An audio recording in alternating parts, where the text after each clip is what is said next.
ആരുടെയെങ്കിലും നിർബന്ധത്തിന് വിധേയമായി കഴിച്ചാൽ രോഗമായി.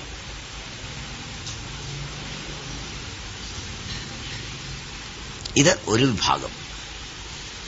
അപ്പൊ യാദൃച്ഛിക സ്വസ്ഥൻ,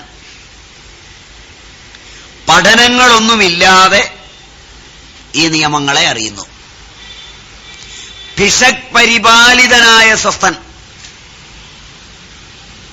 കുഴപ്പമൊന്നുമില്ല,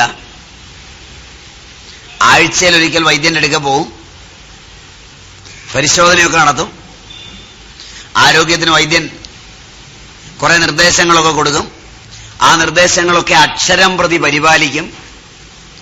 അങ്ങനെ വൈദ്യന്റെ നിത്യവുമുള്ള പരിശോധനയിലൂടെ ആരോഗ്യം നിലനിൽക്കുന്നവൻ ഭിഷക് പരിപാലിത സ്വസ്ഥൻ. പണ്ട് കാലത്ത് കുറെ പേരിങ്ങനെയുണ്ട്, ഇപ്പോഴും ഉണ്ടെന്ന് തോന്നുന്നു, അല്ലേ?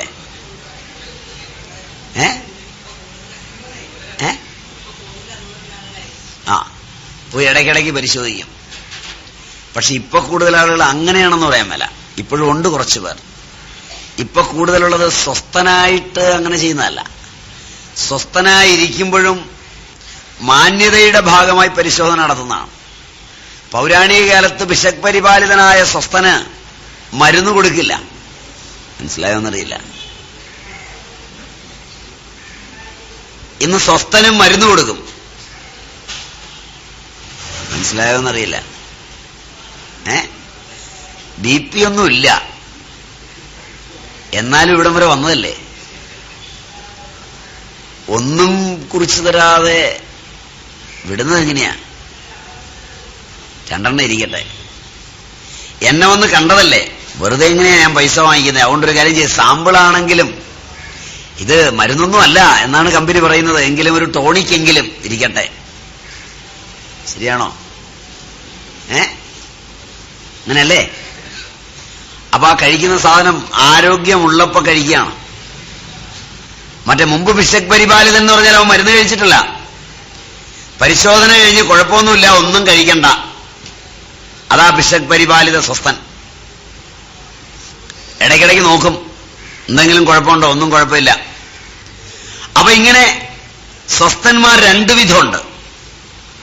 ആ 2 വിധ സ്വസ്ഥന്മാരും, ഒരാൾ തന്റെ അകവെളിവ് കൊണ്ട് അറിഞ്ഞ് നിയമവിധേയമായി ജീവിക്കുകയും, മറ്റേയാൾ തനിക്കറിയില്ലാത്തതുകൊണ്ട് അറിവുള്ളവനെന്ന് താനും സമാജവും അംഗീകരിക്കുന്ന വ്യക്തിയുടെ അറിവിന് ആധാരമായി ജീവിച്ച് ആരോഗ്യം നിലനിർത്തുകയും ചെയ്യും. രോഗം വരുമ്പോ ഇത് രണ്ടുമല്ല, അവിടെ ആതുരനാണ്. ആതുരന് കഴിക്കേണ്ടതും രീതിയൊക്കെ വേറെയാണ്. സ്വസ്ഥന്റെ മാത്രം നോക്കാം. ഈ സ്വാസ്ഥ്യത്തിന് മുമ്പ് പറഞ്ഞ ധർമ്മം പരിപാലിക്കുന്നതിന് നിഷ്ഠാപൂർവകമായൊരു ജീവിതം ആവശ്യമാണ്. ആ നിഷ്ഠയിൽ ദിനചര്യ, ആ ധർമ്മം പഠിപ്പിക്കുമ്പോൾ ആദ്യം ദിനചര്യ, ഋതുചര്യ, സദാചാരം, ഈ 3 അറിയണം.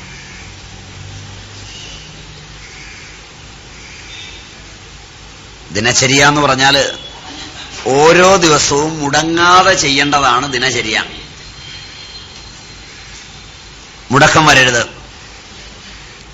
ഓരോ ഋതു മാറുമ്പോൾ ശരീരം ഒരുപാട് പരീക്ഷണങ്ങളിലൂടെ കടന്നു പോകേണ്ടി വരും. അപ്പൊ അതിന് തയ്യാറാക്കുകയാണ് ശരീരത്തെ ഋതുചര്യയിൽ. സത്തായ ഒരാചാരം കൊണ്ടാണ് ആരോഗ്യം നിലനിൽക്കുന്നത്. അത് തെരഞ്ഞെടുക്കുന്നത് സജ്ജനങ്ങളായ ആളുകൾ പണ്ട് ആചരിച്ച് കണ്ടതിൽ നിന്നാണ്. ആ നിലയിൽ സജ്ജനങ്ങളുടെ ആചാരമെന്നും സത്തായ ഒരാചാരമെന്നും ഇതിന് പറയാം. ഒരളവ് വരെ ദിനചര്യയും ഋതുചര്യയും എല്ലാം സദാചാരത്തിൽ പെടും. 3 പിരിച്ചു പറയുമെങ്കിലും എങ്ങനെയുള്ള ദിനചര്യയാണ് സ്വസ്ഥൻ പരിപാലിക്കേണ്ടത്?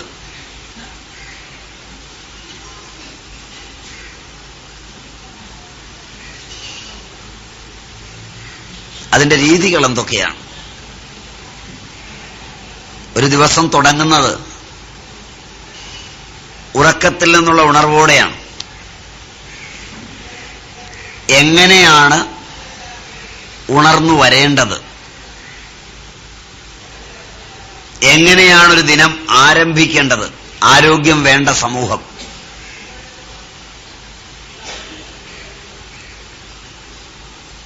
ചേതസ് ജാഗ്രത്തിലേക്ക് മുഖം വെച്ച് വരുന്നത് തന്റെ ഗാഠമായൊരു സുഷുപ്തിയിൽ നിന്നാണ്. പൗരാണിക കാലത്ത് ഏറ്റവും പ്രാധാന്യം ഈ സുഷുപ്തിക്കാണ്. നമ്മൾ പുറകെ പഠിക്കും. അതിന് വലിയ പ്രാധാന്യം കൊടുത്ത് സ്വസ്ഥവൃത്തത്തിൽ പഠിക്കാനുണ്ട്. നല്ല ഉറക്കമുള്ളവന് മാത്രമേ ആരോഗ്യം ഉണ്ടാവൂ. നന്നായി ഉറങ്ങണം. ഉറക്കത്തിൽ നിന്ന് സ്വപ്നത്തിലേക്കും ജാഗ്രത്തിലേക്കും ഉള്ള വാതായനത്തിനാണ് ചേതോമുഖൻ എന്ന് വിളിക്കുന്നത്. ഉറങ്ങുന്നതൊരു വലിയ വിശ്രമമാണ്. ഉറക്കമില്ലെങ്കിൽ ഇന്ദ്രിയങ്ങളിലെല്ലാം വേഗങ്ങൾ ഉണ്ടാവും. പഴയ കാലത്തൊക്കെ വൈദ്യന്മാര് ചെല്ലുമ്പോൾ തന്നെ ആദ്യം ചോദിക്കുക ഉറക്കമുണ്ടോന്നായിരിക്കുക. നല്ല ഉറക്കമുണ്ടോ? ഉണ്ടെന്ന് പറഞ്ഞാൽ പകുതി ശരിയായി. രോഗം കൊണ്ട് ഉറക്കമില്ലാതാകാം. രോഗത്തിലേക്ക് വഴുതി വീഴുന്നതിന് ഉറക്കമില്ലായ്മ തുടങ്ങാം. ഉറക്കമില്ലാതായി രോഗമുണ്ടാകാം. 3 സാധ്യതയാണ്. രോഗം വന്നു കഴിഞ്ഞ് ഉറക്കമില്ലാതാകാം. രോഗത്തിന്റെ സൂക്ഷ്മഭാവമായ മാനസികാവസ്ഥ രൂപപ്പെടുമ്പോഴേ ഉറക്കം കുറഞ്ഞു തുടങ്ങാം. ഉറക്കമില്ലായ്മയിലൂടെ രോഗത്തിലേക്ക് വഴുതി വീഴാം.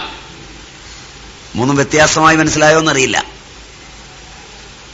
അതുകൊണ്ട് ഉറക്കത്തിന് അമിത പ്രാധാന്യമുണ്ട്.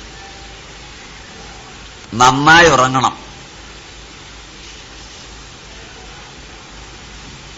എല്ലാ രോഗങ്ങളിലും ഈ ഉറക്കത്തിന് പ്രാധാന്യമുണ്ട്.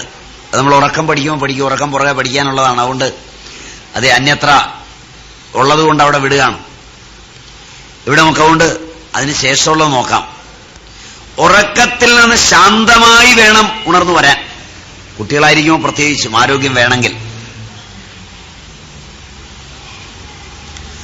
ഉറക്കത്തിൽ നിന്ന് വിട്ടുമാറാതെ എഴുന്നേറ്റ് പോരരുത്.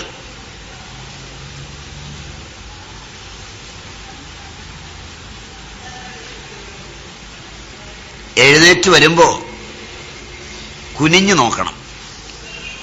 കുനിയുകയും നിവരുകയും ഒക്കെ ചെയ്യുമ്പോൾ പുളിച്ചു തകട്ടുന്നുണ്ടോ നോക്കണം. ദഹിക്കാത്ത ആഹാരാംശങ്ങൾ തള്ളി വരുന്നുണ്ടോ നോക്കണം.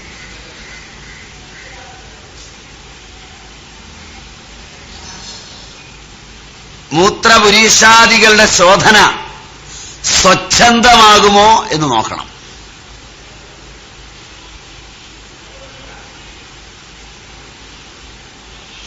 ആകില്ലെങ്കിൽ കുറച്ചുകൂടെ സമയം കിടന്നുറങ്ങണം. എഴുന്നേറ്റ് പോരരുത്. ആരോഗ്യം വേണ്ടവർ നല്ലോണം ഉറങ്ങിക്കഴിഞ്ഞ് എഴുന്നേറ്റ് കുനിയുകയൊക്കെ ചെയ്യുമ്പം കാലത്ത് തന്നെ തികട്ടി വരുന്നുണ്ടെങ്കിൽ പചനക്രിയ പൂർണ്ണമായിട്ടില്ല.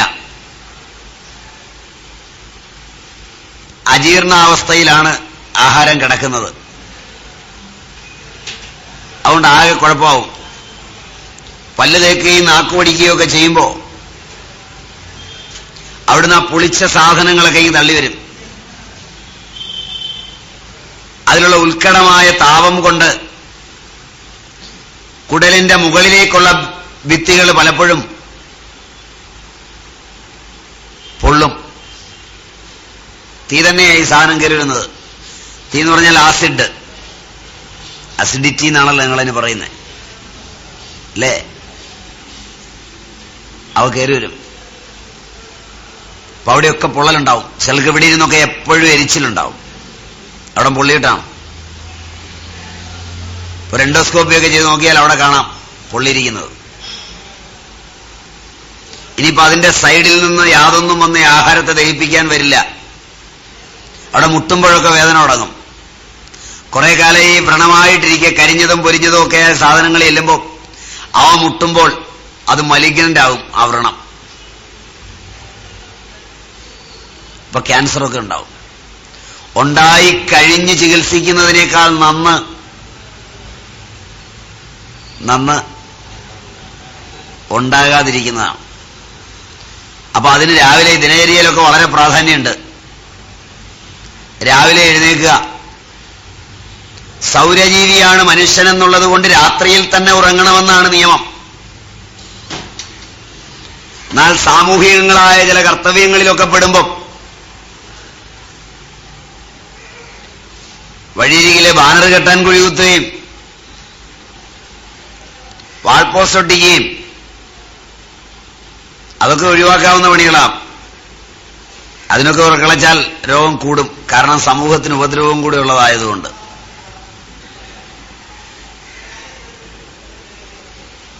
മറിച്ച് സമൂഹത്തിന്റെ ആവശ്യത്തിന് വേണ്ടി ഉറക്കളയ്ക്കുന്നവരുണ്ട്. അവർ സ്വസ്ഥനായിരിക്കെ വീണ്ടും അസ്വാസ്ഥ്യമോ ഉറക്കളപ്പ് കൊണ്ട് വരാതിരിക്കാൻ ജോലി തീർന്ന അതിപ്രഭാതത്തിൽ ഉറങ്ങാനാണ് പറയുന്നത്. രാത്രിയിൽ ഉറങ്ങുന്നതിന്റെ പകുതി സമയം. രാത്രിയിൽ ഉറങ്ങുന്നിടത്തോളം സമയം വേണ്ട, അതിന്റെ പകുതി സമയം ഉറങ്ങാനാ പറയുന്നത്. 6 മുതൽ 10-11 വരെ, സൂര്യൻ ഉച്ചസ്ഥനാകുന്നതിനൊക്കെ മുമ്പ്. അപ്പൊ ഇത് ആദ്യം പരീക്ഷിക്കുന്നത് രാവിലെ ഉറക്കത്തിൽ നിന്ന് ഉണർന്നു വരുമ്പോൾ തന്നെ നോക്കണം, എല്ലാം ദഹിച്ചോന്ന്. എല്ലാം ദഹിച്ചെങ്കിൽ സ്വച്ഛന്തമായ ശോധനകളുണ്ടാവും. സ്വച്ഛന്തമായ ശോധനകൾ ഉണ്ടാകുന്നില്ലെങ്കിൽ ദഹനേന്ദ്രിയ വ്യവസ്ഥ താറുമാറായിട്ടുണ്ടെന്ന് സാരം. എങ്ങനെയുള്ളിടത്ത് കിടന്നിട്ട് വേണം എഴുന്നേറ്റ് വരാൻ, അതൊക്കെ ഉണ്ട്. അതിമൃദുലങ്ങളായ മെത്തകളിലൊന്നും കിടക്കരുത്. അതികഠിനങ്ങളായവയിലും അരുത്.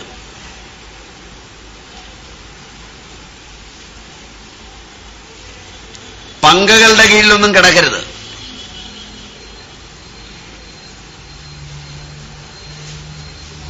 മൂന്ന് 4 കാരണങ്ങളാൽ.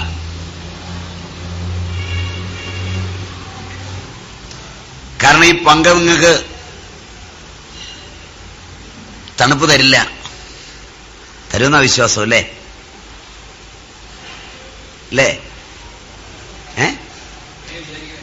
തരില്ല. ഇപ്പൊ അത് അത്രയും കറങ്ങി ചൂടായിട്ടുണ്ടാവും.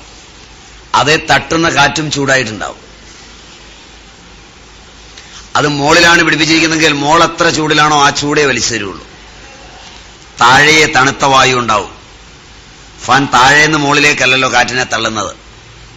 മനസ്സിലായില്ല? അതുകൊണ്ട് കാശ് കൊടുത്തതിന്റെ പേരിൽ കറക്കുക.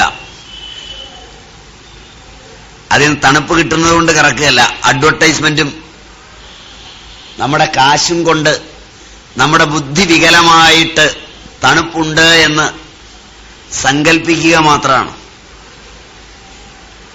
പൊടിപടലങ്ങളുള്ള മുറിയാണെങ്കിൽ അവയൊക്കെ അന്തരീക്ഷത്തിൽ പറന്നുയരുകയാൽ ഉറങ്ങുന്ന സമയത്തുള്ള ശ്വാസോച്ഛ്വാസങ്ങളിൽ ജീവികളുടെ അവശിഷ്ടങ്ങളെല്ലാം ഉൾപ്പെടുന്ന പൊടിപടലങ്ങൾ കയറിക്കൂടും.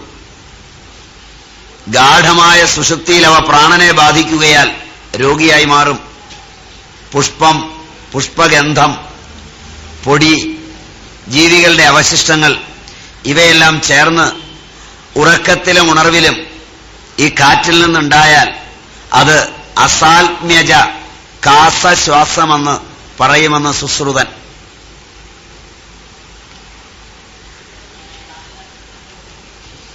അസാൽമ്യജ കാസം, ചുമ. അസാൽമ്യജ ശ്വാസം വലിവ്, അസാൽമ്യജ കണ്ടു ചൊറിച്ചിൽ. 3 ഇതിന്റെ ഫലം. മനസ്സിലായോന്നറിയില്ല. നിങ്ങളുടെ ഭാഷയിൽ അലർജി അങ്ങനല്ലേ അതിന് പറയാ അല്ലേ? ലക്ഷണം രണ്ടും ഒന്ന് തന്നെ ആയതുകൊണ്ട് നിങ്ങളുടെ ഭാഷയിൽ അലർജി, സുശ്രുതൻ അതിന് അസാൽമ്യജം, സാൽമ്യമില്ലാത്തത്. അപ്പൊ ഇത് വരാതിരിക്കണമെങ്കിൽ കിടക്കുമ്പോഴൊക്കെ സൂക്ഷിക്കണം. മനസ്സ് ശാന്തമായി ഉറങ്ങാൻ കിടക്കാവൂ. അതൊക്കെ നമുക്ക് പിന്നീട് പറയും. എങ്കിലും ഇതൊന്ന് പഠിക്കാൻ എളുപ്പത്തിന് ഇപ്പൊ ഒന്ന് ഓർമ്മിപ്പിച്ചിട്ട് ഉറക്കം വേറെ പഠിക്കാനുണ്ട്, വളരെ ഡീറ്റെയിൽഡ് ആയിട്ട്. വളരെ ചിന്തോദ്ദീപകങ്ങളായ ഒന്നും ചിന്തിച്ചിട്ട് കിടന്നുറങ്ങരുത്. ഉറക്കം ശാന്തമാവില്ല. പ്ലാനുകളോ പദ്ധതികളോ ഒന്നും തയ്യാറാക്കിയിട്ട് ഉറക്കത്തിലേക്ക് പോകരുത്. ഭീകരങ്ങളും വിചാര ഭാവത്തെ ഉയർത്തുന്നവയും, അതിന് വേറൊരു പേരുണ്ട്. ഈ സിനിമയും നാടകമൊക്കെ അവസാനിക്കാതെ വരുന്ന സിനിമയ്ക്കൊക്കെ എന്താ പേര് പറയാ ഞങ്ങള്?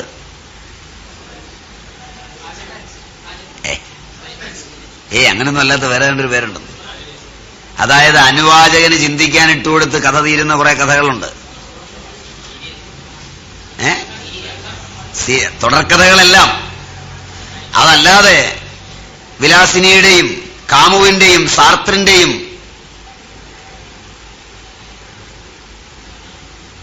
വീട്ടിയുടെയും ഇല്ലേ, ഇവരുടെയൊക്കെ, എം മുകുന്ദന്റെയും ഒ വി വിജയന്റെയും ഒക്കെ കഥകളിൽ എന്ത് ധാരാന്നാ പറയാ.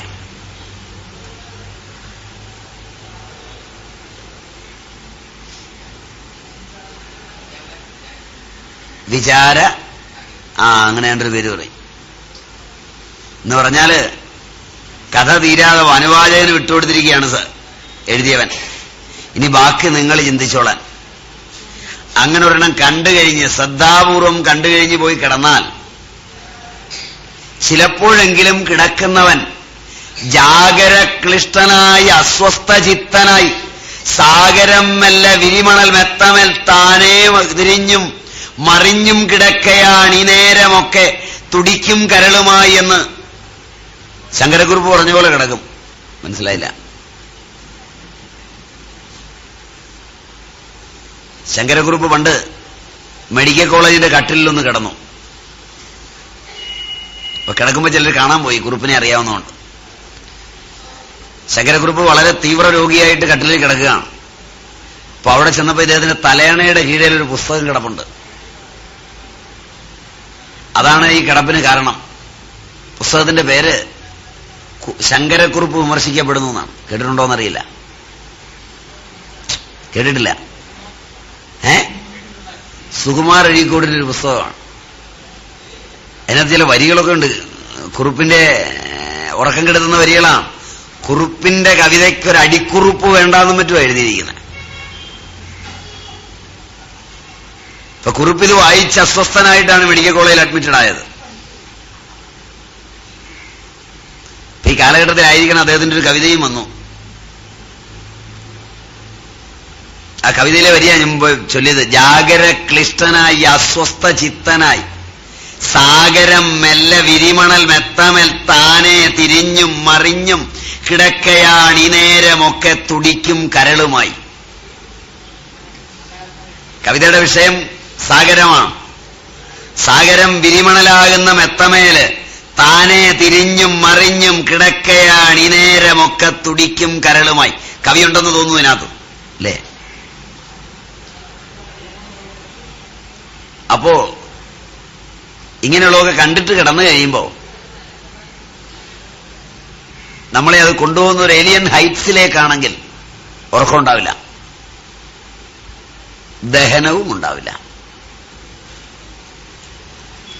അതുകൊണ്ട് വൈകുന്നേരം വല്ല വളിപ്പുമൊക്കെ കാച്ചിട്ടേ കിടക്കാവൂ.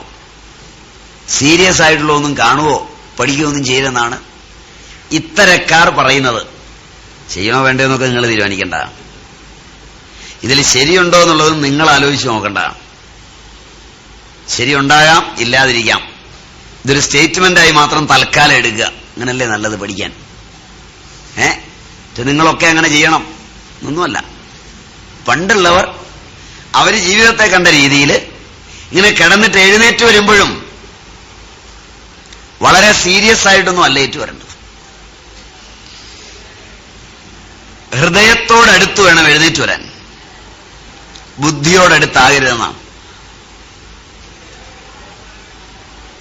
പണ്ട് കുട്ടികൾ പോലും എഴുന്നേക്കുന്നത് അങ്ങനെയാണ്, അച്ഛനമ്മമാരും അതെ. അങ്ങനെ എഴുന്നേറ്റ് വന്നാൽ ഉറക്കം ശാന്തമായ എഴുന്നേറ്റുവരവാകും. അങ്ങനെ എഴുന്നേൽക്കുമ്പോ ദഹനം പൂർണ്ണമായിരിക്കും, മൂത്രപുരീഷാദികളുടെ വിസർജനം സ്വച്ഛന്തമായിരിക്കും. ഒരിക്കലും മൂത്രമോ പുരീഷമോ പുറത്തു കളയാൻ പ്രാണാപാനന്മാരെ മർദ്ദിക്കേണ്ടി വരരുത്. നിങ്ങളുടെ നാടൻ ഭാഷയിൽ പറഞ്ഞാൽ മുക്കരുത്, അങ്ങനല്ലേ എന്ന് പറയാ, അല്ലേ? അങ്ങനല്ലേ പറയുന്നത്? പോയിരുന്ന് മുക്കും. മുക്കിയാലും ഒട്ട് മുഹിയാവില്ല, അങ്ങനെയാന്ന് തോന്നുന്നു നിങ്ങളുടെ നാടൻ ഭാഷ. അപ്പൊ അതിന് പകരം ഇത് സ്വച്ഛന്തമായിരിക്കണം. അതിനായി നല്ല ഉറക്കം കഴിഞ്ഞ് എഴുന്നേറ്റ് വരുമ്പോൾ ആദ്യം നോക്കണം. ഒന്ന് കുനിഞ്ഞും തിരിഞ്ഞും ഒക്കെ നോക്കുമ്പോൾ അറിയാം കാര്യമായി ഇതിന്റെ അസിഡിറ്റി ഒന്നുമില്ല, കാര്യമായിട്ട് പഴയ ആഹാരത്തിന്റെ രുചിയൊന്നും നാവിൽ വരുന്നില്ല. അതിനാദ്യം പോയി മൂത്രപുരീഷാദികളെയോ കളയണം. അതിനു മുമ്പ് കുറച്ച് കാര്യങ്ങളുണ്ട്. അത് ആയുർവേദത്തിൽ നിർബന്ധമുള്ള കാര്യമല്ല. ആവാം, വേണ്ടതാണ് നമുക്ക് അഭിപ്രായമുണ്ട്. ശയ്യയിൽ എഴുന്നേറ്റിരിക്കണം. എഴുന്നേറ്റിരുന്ന് അവനവന്റെ പ്രാണനാണ് അവന്റെ ഈശ്വരൻ. സ്വീകാര്യമാവുമെന്നറിയില്ല. പ്രാണനാണ് അവൻ പോകുന്നിടത്തൊക്കെ പോകുന്നത്. പ്രാണൻ ഇരിക്കുമ്പോൾ ഇരിക്കുന്നു, പ്രാണൻ പോകുമ്പോൾ പോകുന്നു, പ്രാണൻ പോകുമ്പോൾ വീഴുന്നു. മനസ്സിലായോന്നറിയില്ല. ആദ്യത്തെ പോകുമ്പോഴും രണ്ടാമത്തെ പോകുമ്പോഴും രണ്ടാണ്. അന്തപ്രജ്ഞമായത് പ്രാണനാണ്, അല്ല, അന്തപ്രജ്ഞമായത് പ്രാണനാണ്, ബഹിഷ്പ്രജ്ഞമായതും പ്രാണൻ തന്നെയാണ്. അപ്പൊ പ്രാണന് വളരെ പ്രാധാന്യമുണ്ട്. അതുകൊണ്ട് പ്രാണവീക്ഷണം ചെയ്യണം എന്നവർ പറയും. ഇതെല്ലാം ആയുർവേദാചാര്യന്മാരും അനുശാസിച്ചിട്ടില്ല. ചിലർ, ആദിമ ആചാര്യന്മാരിൽ ചിലർ ദിവസം ആരംഭിക്കുന്നതിന് മുമ്പ് ശയ്യയിൽ തന്നെ എഴുന്നേറ്റിരുന്ന് അല്പസമയം പ്രാണവീക്ഷണം ചെയ്യണം. പ്രാണവീക്ഷണം തന്റെ ശ്വാസം, ഉച്ഛ്വസനം നിലനിർത്തൽ. അവരുടെ പദം പൂരകം, കുംഭകം, രേചകം. Inhalation, hold the breath, exhalation. ഇത് നിരീക്ഷിക്കണം. വെറുതെ നോക്കിയിരിക്കുക. അല്പനേരം നോക്കിയിരുന്നാൽ ഏകാഗ്രത കൂടുമെന്നാണ് ഏതാദൃശന്മാരായ ആചാര്യന്മാരുടെ അഭിപ്രായം. നോക്കിയിട്ട് തീരുമാനിച്ചാൽ മതി. ഞാൻ പറഞ്ഞുകൊണ്ട് അങ്ങനെ വിശ്വസിക്കുകയൊന്നും ചെയ്യരുത്. ഒന്നും വിശ്വസിക്കരുത്. ചെയ്തു നോക്കുക. കിട്ടിയാൽ പറയാ അവർ പറഞ്ഞത് ശരിയാണെന്ന്. കിട്ടുമെന്ന് വിശ്വസിച്ചുകൊണ്ട് പോയി നോക്കി കിട്ടിയാൽ അത് കാര്യമില്ല. അതാ വിശ്വാസം കൊണ്ട് താൽക്കാലികമായ തോന്നലാണ്. വിശ്വാസമൊന്നും നിങ്ങൾ തുടരില്ല. മാത്രവുമല്ല, വിശ്വാസം കൊണ്ട് ഉണ്ടാകുന്ന അപചയം വളരെ വലുതുമായിരിക്കും. നമ്മുടെ വിഷയമല്ലെങ്കിലും വിശ്വാസത്തിന്റെ പേരിലൊന്ന് തുടങ്ങിയാൽ 4 ദിവസം തുടങ്ങിക്കഴിഞ്ഞ് 5-ാം ദിവസം അത് കിട്ടിയെന്ന് അഭിമാനിക്കും. പിന്നെ ഇല്ലാത്ത കള്ളക്കഥയൊക്കെ പറഞ്ഞ് ജനങ്ങളെ കളിപ്പിക്കും. വിശ്വാസികൾ ഏറ്റവും അപകടകാരികളാണ്. വിശ്വാസത്തിൽ വീഴുന്നവൻ തനിക്കും സമൂഹത്തിനും വിനാശം വിതയ്ക്കും. അറിവ് വിനാശമുണ്ടാക്കില്ല. ശരിയല്ലേ? ഒരുപാട് കള്ളക്കഥ പറയുന്നവന്മാരായി വിശ്വാസികളൊക്കെ. കള്ളക്കഥയെ പറയുള്ളൂ. അതുകൊണ്ട് ഒരിക്കലും വിശ്വസിക്കുന്നവനാകരുത്, അറിയുന്നവനാകണം. അറിവും വിശ്വാസവും രണ്ടാണ്. അറിയണമെങ്കിൽ നിരുപാധികമായിരിക്കണം കാര്യങ്ങളെ സമീപിക്കുന്നത്. ഉപാധി രഹിതമായിരിക്കണം എന്നർത്ഥം. അപ്പോ പ്രാണവീക്ഷണം ചെയ്യാൻ ഏതാദൃശന്മാരായ ആചാര്യന്മാർ പറയുന്നുണ്ട്. എല്ലാവരും ഇല്ല. പ്രാണവീക്ഷണം ചെയ്തിട്ട് ആ ദിവസത്തേക്ക് വേണ്ടതെല്ലാം വീക്ഷിച്ച് കഴിഞ്ഞ് മനസ്സിന് നിർദ്ദേശിച്ചാൽ വളരെ കൃത്യതയോടുകൂടി ആ ദിനം കൊണ്ടുപോകാൻ കഴിയുമെന്നാണ് അവരുടെ അഭിപ്രായം. വേണ്ടതെല്ലാം അടുക്കിലാകുമെന്നാണ് അവർ പറയുന്നത്. ഉപരി ജീവിതത്തിനൊരു ലാഘവവും വരുമെന്നാണ്. ബഹളമയമല്ലാതെ എല്ലാ കർത്തവ്യങ്ങളും കൃത്യതയോടെ ചെയ്ത് ജീവിക്കാൻ, ചുറ്റുപാടുകളുടെ സമ്മർദ്ദത്തിലൊന്നും സംഘർഷപൂരിതമാകാതിരിക്കാൻ ഈ പ്രാണവീക്ഷണവും തുടർന്നുള്ള സ്വനിർദ്ദേശവും ആത്മനിർദ്ദേശവും, മറ്റൊരു പദം ഓട്ടോ സജഷൻ, സഹായിക്കുമെന്ന് അവർ പറയുന്നു. പരീക്ഷ നോക്കാം, വിരോധമില്ല. ആരോടും പറയാൻ പോകണ്ട, കിട്ടിയാൽ അവനവന്റെ അനുഭവത്തിൽ നിന്നാൽ മതി, അതാ സുഖം. അപ്പൊ ഇങ്ങനൊരു നിർദ്ദേശവും അവർ വയ്ക്കുന്നുണ്ട്. പിന്നെ പൃഥ്വ്യപ്തേജോ വായുവാകാശങ്ങളാണ് ഈ ശരീരം എന്നുള്ളത് കൊണ്ട് പഞ്ചഭൂതമയമായ ഈ ശരീരത്തിലെ സ്ഥൂലഭൂതം ഭൂമി ആയതുകൊണ്ട് അവരിൽ ചില ആചാര്യന്മാർ ഭൂമിയെ തൊട്ട് വന്ദിക്കാനൊക്കെ പറയുന്നുണ്ട്. അതിനവര് അന്ന് ഉപയോഗിച്ച കുറെ മന്ത്രങ്ങളൊക്കെ ഉണ്ട്. അതൊന്നും ആയുർവേദത്തോട് പൂർണ്ണമായി ഉൾപ്പെടുത്തേണ്ടതില്ല, ഉൾപ്പെടുത്തരുതെന്നില്ല. കാരണം ചില ആചാര്യന്മാരെ ഈ അഭിപ്രായമൊക്കെ പറയുന്നുള്ളൂ. ഒന്ന്, അവനവനെ തന്നെ കണ്ടു വേണം എഴുന്നേക്കാൻ, അതിന് അവനവന്റെ കൈത്തലം തന്നെ വേണം കാണാൻ. അതുപോലെ തന്നെ ഭൂമിയെ അതിന്റെ എല്ലാ ഭാവത്തോടും കണ്ട് തൊട്ടു വന്ദിച്ച് ഓം പ്രിയദത്തായി നമ എന്ന് പറഞ്ഞ് മൂന്നൊരു വന്ദിച്ചു വേണം കർമ്മങ്ങളിലേക്ക് പോവാൻ. ഇങ്ങനെയൊക്കെ പറയും. അതിന് മന്ത്രങ്ങളൊക്കെ ഉണ്ട്. അതൊക്കെ നമുക്ക് മാറ്റിവെച്ച് പഠിക്കാം. അതല്ലേ ഉചിതം. കാരണം അതിന്റെ സംജ്ഞകളൊക്കെ വേണ്ടവർ ചെയ്യാം, വേണ്ടാത്തവർ ചെയ്യാം എന്നുള്ളതേ ഉള്ളൂ. തൽക്കാലം അതങ്ങ് മാറിയിരിക്കട്ടെ. അതിന്റെ സാങ്കത്യം ചർച്ചായോഗ്യമല്ലാത്തതുകൊണ്ട് അതിനെ മാറ്റിവെച്ച് പഠിക്കാം. അപ്പൊ അത് കഴിഞ്ഞാലുള്ള ദിനം ആരംഭിക്കുന്നത്, ഇത്രയും കഴിഞ്ഞ് എഴുന്നേറ്റ് വരുമ്പോഴാണ് ഈ ദിനം എന്ന് പറയുന്ന സാധനം ആരംഭിക്കുന്നത്. 2 ദ്വാരങ്ങളാണ് ഏറ്റവും അപകടകാരികളായ ദ്വാരങ്ങൾ. 9 ദ്വാരങ്ങളുള്ളതാണ് ഈ പാത്രം, ശരീരം. 9 ദ്വാരങ്ങളും മുഴുവൻ സുഷിരങ്ങളും വീണതാണ്. 9 പ്രധാന ദ്വാരങ്ങളും മുഴുവൻ സുഷിരവും വീണത്. അങ്ങനെ അവർ പറയുന്നത്. മനസ്സിലായി എന്ന് വിചാരിക്കാം. 9 ദ്വാരങ്ങൾ, നവദ്വാരങ്ങൾ. അവ കൂടാതെ ത്വക്കില് മുഴുവൻ സുഷിരം, മലം മുഴുവൻ പുറത്തു പോകുന്നത് ഈ 9 ദ്വാരങ്ങളിലൂടെയും, കൂടാതെ ഏതെങ്കിലും ദ്വാരമടഞ്ഞാൽ അതിൻ്റേതുൾപ്പെടെ ഈ വലിയ മേലങ്കിയുടെ തുടരെയുള്ള